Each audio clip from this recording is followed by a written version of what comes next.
We've got the brand new Traxxas Slash 4x4 brushless, a 110 scale electric four-wheel drive short course truck, and it just got released. Sells for $429.95 at the time of this video. In my opinion, is pretty much a replacement for the outgoing VXL system. So exact same price as the VXL. Has some upgrades, some improvements, and maybe a couple of downgrades, I think, in my opinion. But as far as I know, this is kind of replacing both the VXL and the BLTS. We'll see how it actually goes. Yeah, this is a nice little improvement to the truck. As you can see, it comes in 4 different colors: this orange and blue, a red and blue, as well as a green and blue, as well as an all black. The body's been redesigned, all new look, and is fully compatible with the two-wheel drive body. Actually, the body is exactly the same, although it does feature some nice little roof rails, some skids up here up top, so adds a little bit more durability over the two-wheel drive version, but with some 4 little quick release tabs here in the fenders. You can pop it off. Take a look underneath. Some simple rails here up top, and then a little brace up front and back, which is what clips into the actual body posts. As you can see, the 4x4 brushless does have that LCG chassis like we had on the Ultimate. It does come in a nice little black color, which is pretty cool. And they just kind of reverse the colors on the truck. So it's got a black chassis with gray accoutrements, so you can see the Nerf bars, the battery strap, as well as the shock towers. The little cover here is flipped as on the old Ultimate that had a gray chassis, black Nerf bars, black shock towers, and then some other updates. Brand new bumper. It is kind of slimmed down from the old one, which is kind of a beefy, massive little bumper here. So a little bit trimmer, a little bit lighter, a little bit cleaner looking. Shocks are the all new black plastic GTR shocks. So same size, similar performance to the dark gray ones, the aluminum Teflon coated ones that they have on the Ultimate. You don't get the titanium nitride coated gold shock shafts on the brand new truck, but they are just kind of a basic steel. I find them to be not quite as durable as the titanium nitride coated ones, so certainly if you want a little bit of durability upgrade, that does help. Tires are an all new tread pattern. You got Kumo style tires, kind of a cut chevron type style, directional. On the old one, you actually had BF Goodrich sort of all-terrain tires. This in particular came in an S2 compound, very soft, very grippy, more of a race style type tire, but also again more of a on-road type tire. I wouldn't say this performs particularly well in the dirt. We'll see how the new one performs, but it does feel like a bit of a firmer compound, firm foams as well. Suspension linkages are all plastic, non-adjustable here on the new truck. On the old one, there's sort of a metal adjustable one, which is really nice for tuning, making a little bit of different adjustments and stuff like that. So if you want to race, that is definitely a nice little upgrade you can make. And then going down the chassis, you can see the all new electronics. So this is the VX3 system. It's about a 36 by 58 millimeter can motor, although the back end is really just a fan. Provides some cooling, some circulation. They do have a motor mount fan on top, as well as cutouts to allow airflow through the motor. In my opinion, yeah, a little bit debatable on whether this is an improvement or not, but I do find these electronics to be super smooth. Even at low speeds, feels almost like a censored motor. Torque is really good, so it actually performs quite well. A lot of cooling there. And then you got the VX3 ESC. So brand new ESC, does use the, I think, 3.5 millimeter connectors here. There's no way to turn this off, so to turn off the ESC, you actually have to unplug the battery here, and you can see it's got the Traxxas ID connector. Receiver box is all new. As you can see, a little bit different style here. You got a little quick access hatch up top, and then a little bit of light bar, which will indicate any LEDs. On the old one, there was no accessible hatch up top, but otherwise looks about the same size, not too much of a change. Down the middle, you do have a brand new composite center drive shaft. So this is not metal like you do have in the old ones. Does use a center bearing brace, so that should help stabilize a little bit. It does come in this kind of funky blue color. On the old one, you did have a nice little aluminum one. I'm sure that's, you know, interchangeable. You can upgrade to that if you like. And then the nicest upgrade maybe is a new center differential. That does come included stock here on the truck. The old Ultimate and the older vehicles came with a slipper clutch, and then the Ultimate or Platinum actually came with the center differential upgrade or optional part that came included in the box, which was really nice. The rear end looks pretty much the same. The bumper looks exactly the same on the new truck. I can't really see any difference. The arms are gray now in a little bit different shape, different style as the old black ones. And then you can see the drive shafts are this sort of large scale max style heavy duty drive shaft. On the old ones, especially the really old ones, you had these skinny drive shafts, so it's provide additional support, additional durabilities for sure there on the rear end. end. And the nice thing with the shock tires, a little bit different design. It just got these upright supports. You do have the body mounts here up top, but all the adjustments for all the different camber link locations. On the old one, you sort of had an X brace here up top, and then you still had all those adjustments, provisions for sway bars here on the back. I don't think there's any change there. It looks like that should mount just fine if you want to add those as an upgrade. Front steering blocks are the heavy duty components, really nice pieces. I don't think you'll have any issues with breakages. Even the steering blocks have been improved. The hexes are also 12mm nice little metal pieces, but they are not captured. They kind of just slide on and off. And as you can see here on the rear end, you do have the updated hubs, very large hubs, very lot of durability.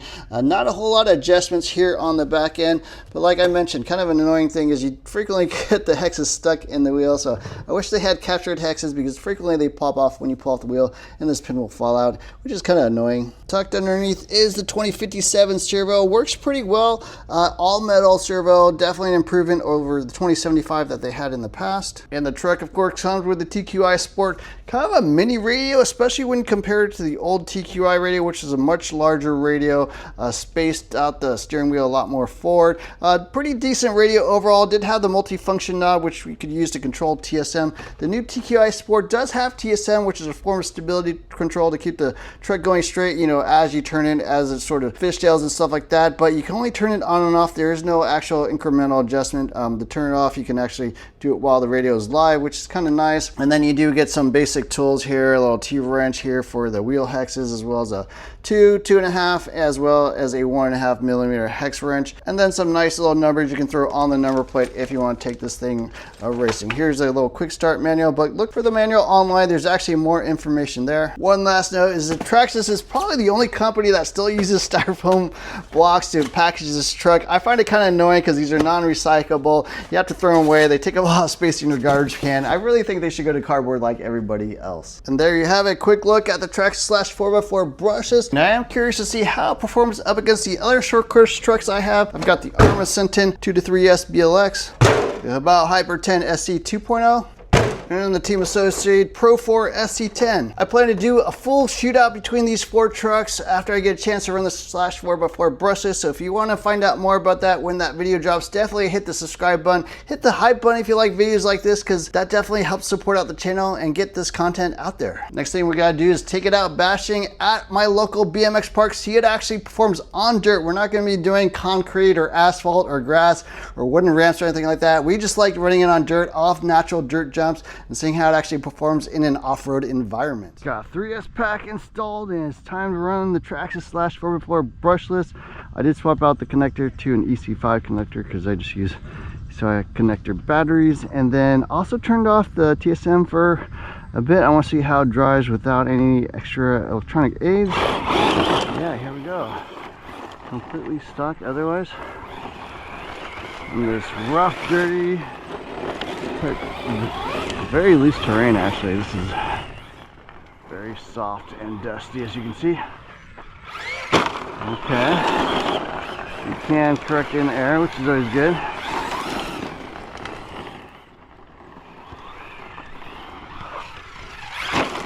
Okay. Let's try to line this up a little better if we can. Oh. Bit of dust going. Okay, some nice jumps.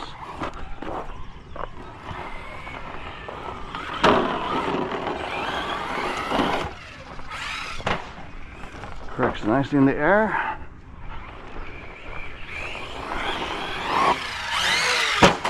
Yep, we definitely correct it. The battery's not popping off, so that's good. Can't see crap. So I will say this motor ESP combination is definitely quite smooth. That is almost got killed there.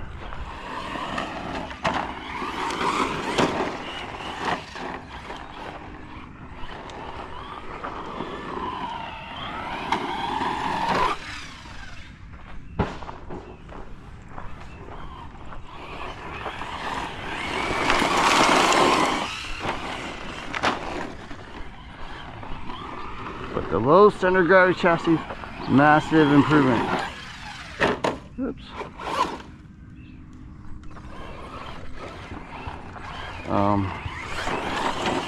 Man, they really need to water this place. It's very loose and dry.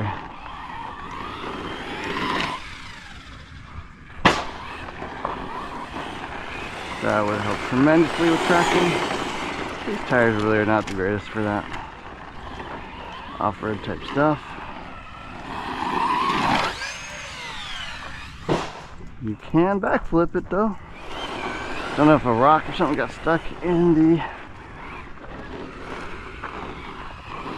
steering or something.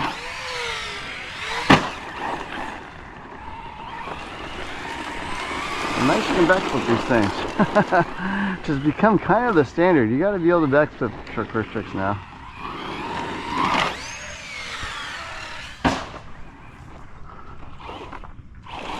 I had a shot at double backflipping, I think.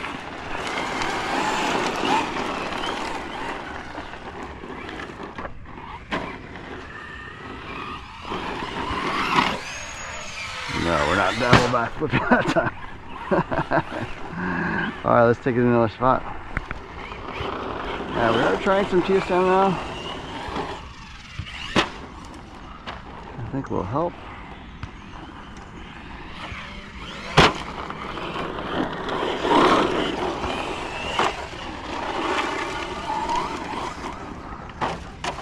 Yeah, giant rocks.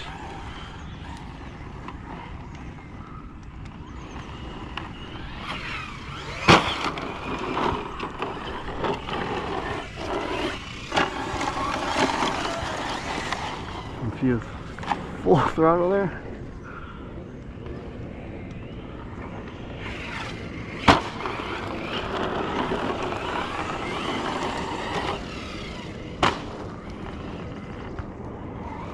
I need a little more right trim.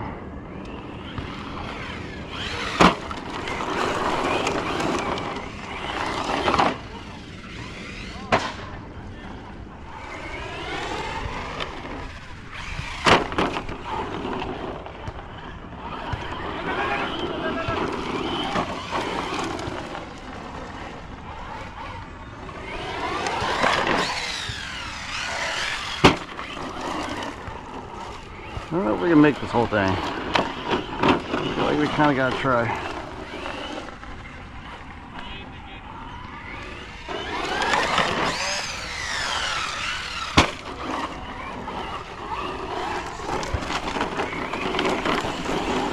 Can't quite make it.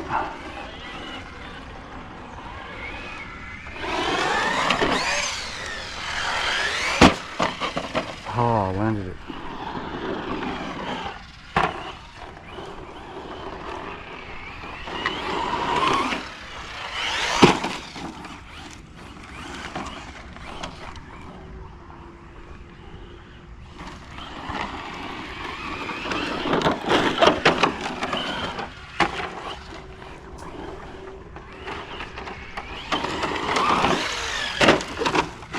Something going on my steering here.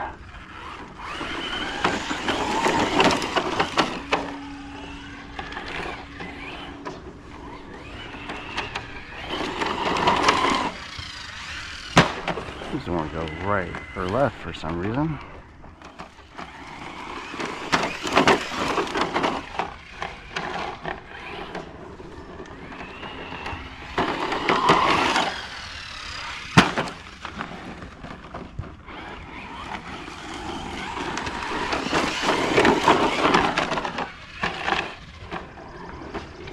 Maybe a bent, yeah, looks like a bent shock shaft.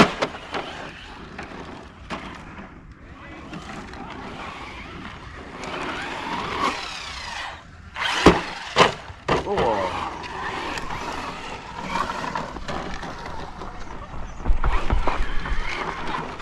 Okay. Oh, looks like a broken shock right there. Shock shaft. So yeah, that was my experience with these new GTR shocks, is that the shock shafts are a little weak. Got Don't look like the highest quality metal there inside. Again, the titanium nitride coated version will definitely add some durability. So looks like we are done there for the Slash 4x4 brushless. Let's pull off the body.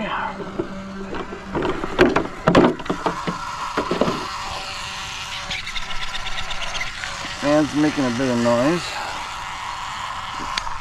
Might have broken a fan blade. Yeah, one of these blades looks like it's probably missing right there. So lost a fan blade on the motor fan there. Broke a front shock shaft. You know, one thing about the Slash 4x4 which they still haven't fixed is there's not enough droop here in the front. As you see, the front wheel just doesn't extend far enough. I would go in probably one hole on the arm. The rear is fine, plenty of suspension travel, and as you can see on this side, you know, without the shock, it can definitely extend and go that far. Just the front shocks on this thing are really more like buggy shocks, so that was always kind of one issue. It's something they actually fixed on the G8 4x4. They actually ran rear shocks on the front as well, which is a nice improvement on that buggy, and allows it actually to be more of a high-flying basher actually. So but yeah, they didn't fix that on the Slash 4x4. Probably the other thing I would say I wish they had changed is on my old Slash 4x4, I actually ran a rear shock tower up front, and then you can run the longer shocks, which adds way more suspension travel. It's a nice little modification if you want to race or bash these things to get more suspension travel. But other than that, truck looks like it held up pretty well. Body doesn't look like it has any cracks, just a little rubbing here on the paint, but and that seems pretty good. So yeah, here's a quick look at the Slash 4x4 brushless. $429 in my opinion is a little pricey, but these things are made in Taiwan, which is probably a, you know, 20-30% labor premium. And I think the quality on Traxxas stuff does tend to be pretty good if they use the right materials. I did find some weird stuff with the servo. I'm not sure if it was just binding or whatever, but I did have to adjust the trim a little bit. Stability management definitely helps on this type of dirt. As you can see, it's pretty much just dust. These tires are really not good for this type of terrain, so if you're running on real dirt, I would say a tire upgrade would work really well and be one of the first things I would modify. And then probably the titanium nitride coated shock shafts is an important upgrade. Those aren't that expensive, maybe 10 bucks a pair or something like that. So I already did that to my Slash 2-wheel drive, and I would say, yeah, you want to do that on the Slash 4-wheel drive as well. Another annoying thing is, yeah, not too many batteries will fit in here. You definitely have to run a really skinny pack, a 25mm at most. I only had a couple of these, but yeah, most hard packs, pretty much all hard packs will not fit, and only some soft packs. And that, yeah, truck seems pretty good. Massive improvement, really kind of like an Ultimate Light. They got most of the important upgrades from the Ultimate just in a plastic version, and so you're not getting the aluminum parts. But to be honest with you, I think the plastic stuff's pretty good, except for these shock shafts maybe. But bumper seems pretty nice as well. They did improve it, so you actually have access to these screws. That's one thing I noted in my Slash free upgrade videos, that these are recessed and would fill it with dirt. So they did actually fix everything I ever complained about with the Slash 2-wheel drive, and then they put that in the Slash 2-wheel drive brushless, and a lot of things they improved on the Slash 4-wheel drive as well. Just they didn't integrate the rear shock tower up front like I recommended, but they did do that on the G8 4x4. So Traxxas is listening, at least to me, until they watch my video. So thank you, Traxxas, for upgrading and incorporating most of the improvements I asked about. So there you go, quick look, Slash 4x4 brushless. Hope you enjoyed this video. Don't forget to hit the like, share, subscribe buttons. Look for more very soon. Thanks for watching.